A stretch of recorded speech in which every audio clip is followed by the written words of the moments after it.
Hola, and welcome to the Slowpoke Travel podcast. Today we are in front of the Jardín Allende, trying to escape the heat because it has been in the 90s, and you don't always have air conditioning. Well, I'd say you rarely have air conditioning, and you rarely have heat in a lot of places where you stay. So where we're at right now, it's hot. So we try to get out in the middle of the day to escape the heat. And this is one of our favorite places to come. It's our favorite place for a lot of folks because it's a very shaded garden area and there's a lot to see. But this is one of our favorite little spots right here. It doesn't get any shadier than this. I can actually sit under here and be cool and not even have to have my hat on. Hey, Buck. Hey, camera girl. Welcome to Slowpoke Travel podcast. You're listening to our podcast, the Slowpoke Travel podcast. We hope you enjoy our podcast. The podcast starts right now. Slowpoke Travel podcast with Buck and camera girl.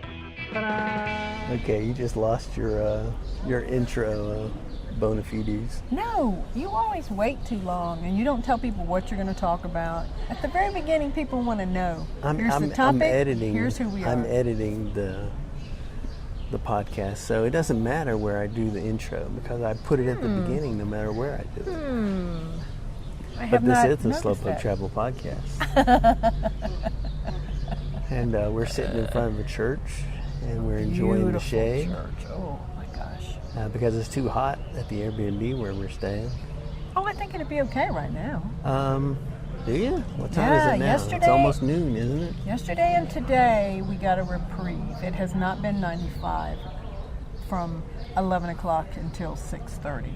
Yeah, but we did have a few days last week where it got up to 95. Oh yeah, it was staying very hot, but again, it's the double-edged sword. We have this amazing view. We're up high on a hill. Yep. But it also means we're exposed, and so it's the dry season, and it's in fact, some folks have told us it's unseasonably hot. Oh, really? Yeah. Okay. Well, I guess that's everywhere on the globe, isn't it? Well, it does appear that the weather is changing, sure. I mean, we've seen some fires. We saw a spontaneous brush fire across the valley. We've been smelling smoke and seeing smoke a lot of days. But as you say, some of the smoke can be people cooking in their kitchen. It can be where the guy does wood roasted chickens. Yeah, you do. They do use a lot of wood fires for cooking, so we do smell that just naturally. But we've actually seen the skies be pretty smoke filled. So I do think it is fires in the surrounding countryside. Although there's not a lot to burn, it's definitely dry. So something's burning somewhere. And it's definitely burning up in our apartment. We're like eggs in a skillet. Well, certain parts of the day, and a couple of days, it made it so we could read a little more and nap because it was hot. We just we're lost consciousness a little bit. No, we're getting cheap heat therapy. Heat therapy is in right now. It's hot yoga without the yoga. Just the heat therapy. Well, that's something to consider. If you're looking for accommodation in San Miguel, I recommend multi-levels. If you can get something with 1 or 2 floors, that's ideal, because when we were doing our house sit, it was too cold when we first got here. So we couldn't use the first floor because it was so frigid cold. Well, we could. We just had our puffy jackets on. Well, yeah, but you don't want to have to wear a hat and a jacket in the house. That was funny. But when it was very cold down below, we could go up to a higher floor where it was warmer. Right. And, if we were somewhere now where it was too hot up top, then we could go down below. It's true. But as it is, our Airbnb has a great view, but we're on the very tippity top floor, and it's just one level. So when it gets hot, we don't have anywhere else to go except for the churchyard. They did do a great job of getting cross ventilation in this place, and that helped us even the first couple of weeks. But even that, there's not screens on all those windows. Yeah, and how many? so What's the most mosquito bites you've gotten? in one day? Yeah. 6. 6? I Now, thought that it was was like one 37. night. No, you might have thought I whined. No, the way like you it were was- whining, yeah, I thought it was gonna in the say. high 30s. Yeah. No, but it was 6 because we were having to choose between. All right, do we want it a little more cool? And if so, mosquitoes are coming in. Yeah. And that night, I remember I got 6, and the next morning I was able to kill 3 mosquitoes, and I saw 1 more. So ultimately, what did we choose? Did we choose to be cool, or did we choose to deal with the mosquitoes? Okay, with a woman with hormones, postmenopause, eating a lot of processed stuff, we chose cool. Did we? What do you mean post-menopause? I thought we were talking about starting a family. What? That must have been your mistress. This You were talking What? to. We're gonna have to change. We're gonna have to change our life plans. So we're gonna be forever dinks. Yes. Dink I guess is so. dual income, no kids, right? Yes. Although we don't have dual income now. Not right now. Not You really. know? Uh-oh. Cool.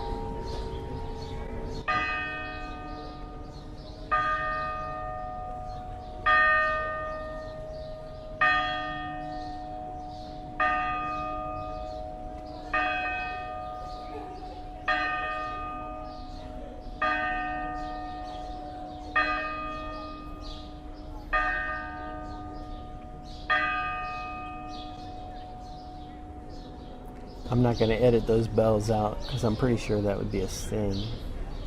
What? I don't want to get in trouble with the, what's the one? The Heaven No, what's the Tom Hanks movie series? series.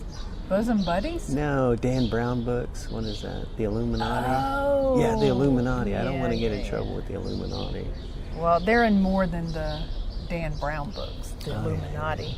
They're like the Templars. So I'll They're leave those bells mysterious. in because I'm trying to leave in the sounds of Mexico. And I tell you what, the birds are a little enthusiastic in Mexico. Well, I think it's mating season. Yeah, it's always mating season. If you got a good attitude, it's always mating season. Oh, I like Even that. post-menopausal, Oh, it can still be mating season. Just like clockwork. Bi-monthly? What is it? bi-monthly. That's just sad. There's different mating. I think of as mating for children, for Yeah. procreation.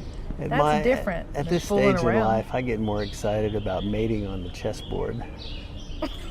Oh, But anyway, let's get back to talking about the heat because we're oh actually my Lord. we're actually in the churchyard in front of the Jardín Allende, which is kind of like the main centro touristy area here Square, in San Miguel. yeah. And right on one corner of the square is Starbucks. And we sort of badmouth Starbucks wherever we go, and especially when we're traveling outside the country, because it seems, it just doesn't seem right to travel to a different country and then go to Starbucks. But we went the other day to see if they had air conditioning. Oh yeah, after like 36 hours of not getting any relief, I was like, let's go in and see. And you know what? Yeah. There's some history that somebody told us. I didn't look it up, but I'm going to believe it. That when Starbucks, when the CEO found this area, was an old convent, and which that part I did verify. But anyway, that he decided to keep a whole lot of it the same. It's a beautiful, large courtyard. So you're saying that people should go to the Starbucks here in San Miguel de Allende for the historical? No, but I'm saying since we were so snotty about, we don't go to Starbucks when we travel, and but I'm just saying that apparently in a couple of places he has spent buku bucks to keep it maintained.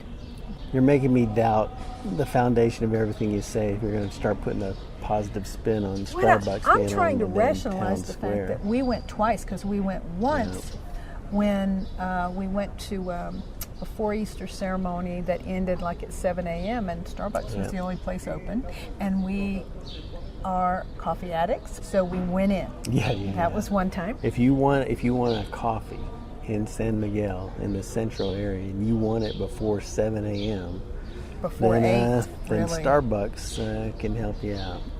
Well, or you need to have they have some great places that sell coffee, and you can have coffee in your place as long as you have something to make it and all of that. But Yeah, this is turning into a Starbucks commercial, so this is officially the worst podcast that we've ever done. well, all right, back to the heat. So we did. That was the second time we went in, and And it was too cold.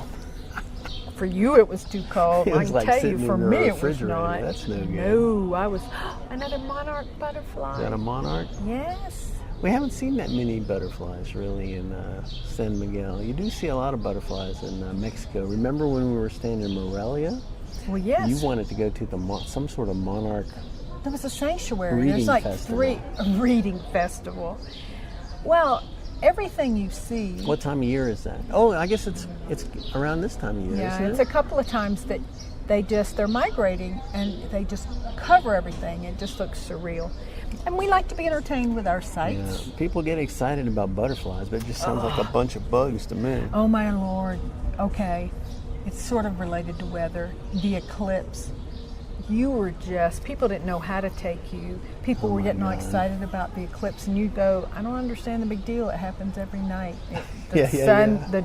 The sun disappears and comes back. And then you were telling other people, and you were bored with that comment, that it was Satan and the end of the world. They didn't know how to take I had you. been listening to too many podcasts, and all the podcasts I was listening to, they were putting an end of time spin on it. They And always do that with eclipses. It's like we can't get past mythology. We pretend like as humans we have, and we have. I just can't get We love excited about stories. an eclipse. It's funny because everyone was trying to give us their eclipse glasses after They the were eclipse was over. No, it wasn't over. It was not over, but because it wasn't a total eclipse, no, people were lovely. They were sharing, and in fact, we were in this square. And so in fact, the one guy gave me a great idea. I'd never thought about it. You can see the eclipse when it comes through trees, the sun through the trees. And he was like, put your hand out and you can get the crescent. And so I got a picture. The eclipse on your hand. You'll have to give me That's that right. picture, and I'll insert it into the video right here. But the bottom line was the eclipse was another opportunity to talk to people. And again, our Spanish is terrible, so I got to practice a little bit and do charades as I do. I don't know why they call it a total eclipse. They should call it total BS. No, I think That's it is more pretty accurate. amazing. It just reminds you, we're this little speck I wish those in the people universe. hadn't even reminded us. About the eclipse? Yeah, it would have been much nicer if we'd have just gone into a restaurant and had a meal, and then when we come out, we'd have missed the whole thing. Oh, well, we did go and have a meal, and afterwards we came to the square, and that's when it was happening. Yeah. It did get a little spooky dark Yeah, it before did. the eclipse. And I tell you what, with the temperature being what it is this week, I wouldn't mind a few more eclipses here in the middle of the day. Well, yesterday we got all excited because there was a 25% chance of rain, and so we thought it'd get cloudy. But that's the other thing; it's very sunny. We're in a high beautiful. desert area here in San Miguel, Yes. and we have been in Mexico now for about 2.5 months. Is that right? Yeah, and I think we have only seen rain one time. And that was a nanosecond. Well, I think it was kind of rainy one day when we got here. One of the early days in San Miguel, it kind of rained. One of our house-sitting folks told us that it was unusual, and they got more rain than expected. But that was the only time we've seen it. Although No. Remember we had it for a nanosecond 2 nights ago or 3 nights ago. we saw it off in the distance. No. A couple of drops. A couple of drops, but I'm pretty Yes. sure that was pigeon piss. No, it wasn't. It was late at night. It was about 12:30, and I was just looking out because it's a gorgeous view. We'd already closed the windows, and no, it rained against the window. Oh, you're right. Of Okay. course. Would you No. repeat that multiple times? You're right. No, I was going to bring it around to where if it's that little rain, then you really can't differentiate it from a bird pissing on you. All right. But you're right. All right. It did rain against the window enough to wet the window. Yeah. yeah. And the people downstairs also experienced it. Yes. So we were able to talk about that. But we will probably see some more rain here in the coming months because there is a rainy season in San Miguel de Allende, and the folks we're house sitting for have told us that it's primarily in July and August. But it may start in June, so we'll see. And there's arroyos in the town, which are kind of like, I don't know, I think people want to picturesquely think of them as dry rivers, but they look like just huge empty drainage ditches. Well, they are, canals to help the water move around once it does come, and you see that all around the buildings too. And they've been very dry, but I think before we leave Mexico, we will see some a little more wet weather in those arroyos. Maybe we'll get some water running through them. A river runs through it. But no fish. I think it's just going to be a lot of garbage running through it.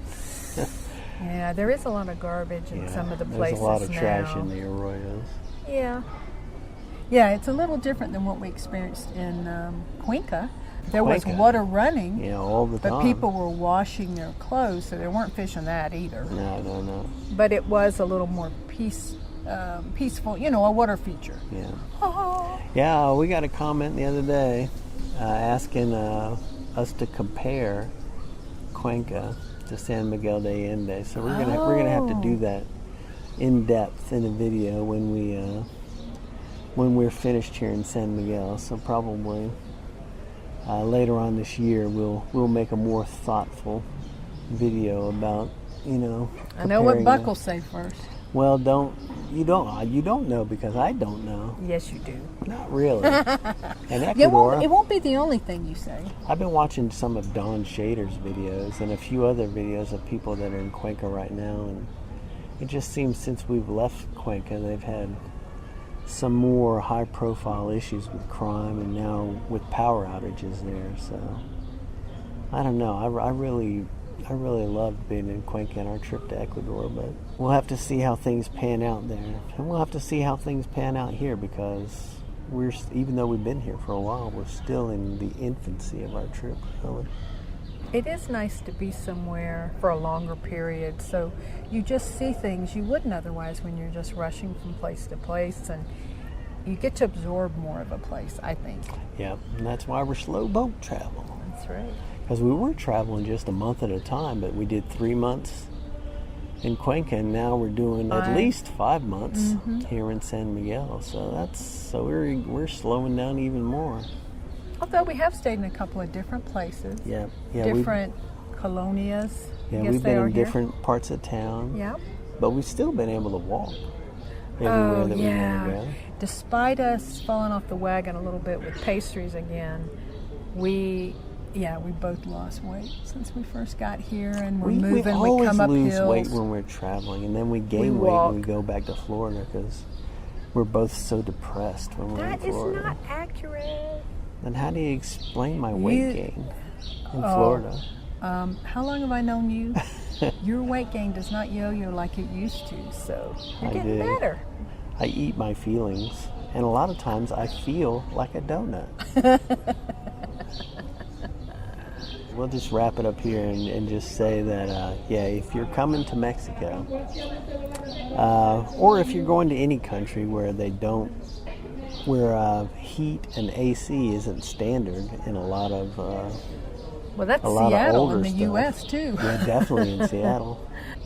With climate change, things are warming up, and a lot of people had a hard time if they were in a top floor apartment.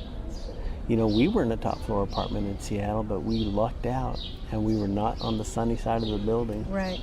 But a lot of people could not stay in their apartments during the hot part of the year.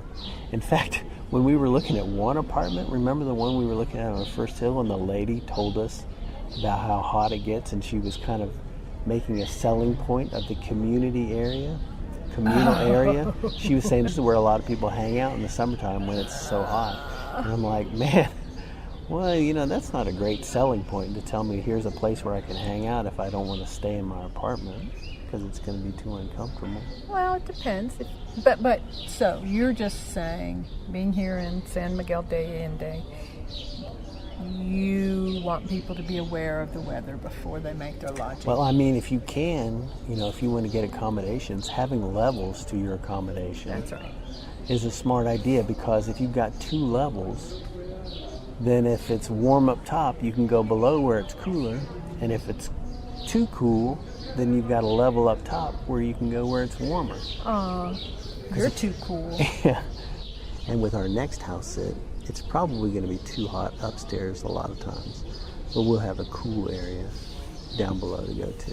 And they also have an air conditioning unit in their bedroom. Yeah, they have a split. So, just something to be aware of when you're coming to Mexico. When we were in Puerto Vallarta, we didn't have AC. Oh my Lord.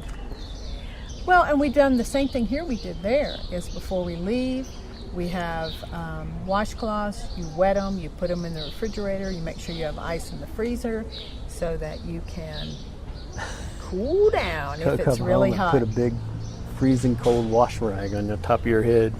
Well, and sometimes we had 4. We haven't had 4 here. But we haven't needed it. So you put one on your head and one on your neck. Oh, my leg is on fire. Fire, fire, fire. I got electricity coursing through it. Oh. There you go. So thanks for listening. Hopefully this will be less windy than the last ramble that I tried to record, but hopefully there'll be some information in here that's not completely a waste of your time. Don't set the expectations up too high. But we appreciate you listening. If there's anything that we talked about that we can link to, then there'll be a link down below. You can look for some playlists down there about house sitting and whatnot. We got a Patreon down there if you want to buy us a cup of coffee. And we just appreciate you liking it and thumbsing it up and blah, blah, blah. And we'll talk to you in the future on the Slowpoke Travel Podcast from San Miguel de Allende. Adios. Adios. Alrighty, that is it. Click, subscribe, review, share all over the global internet sphere. Thanks for listening, and we will see you next time on the Slowpoke Travel Podcast.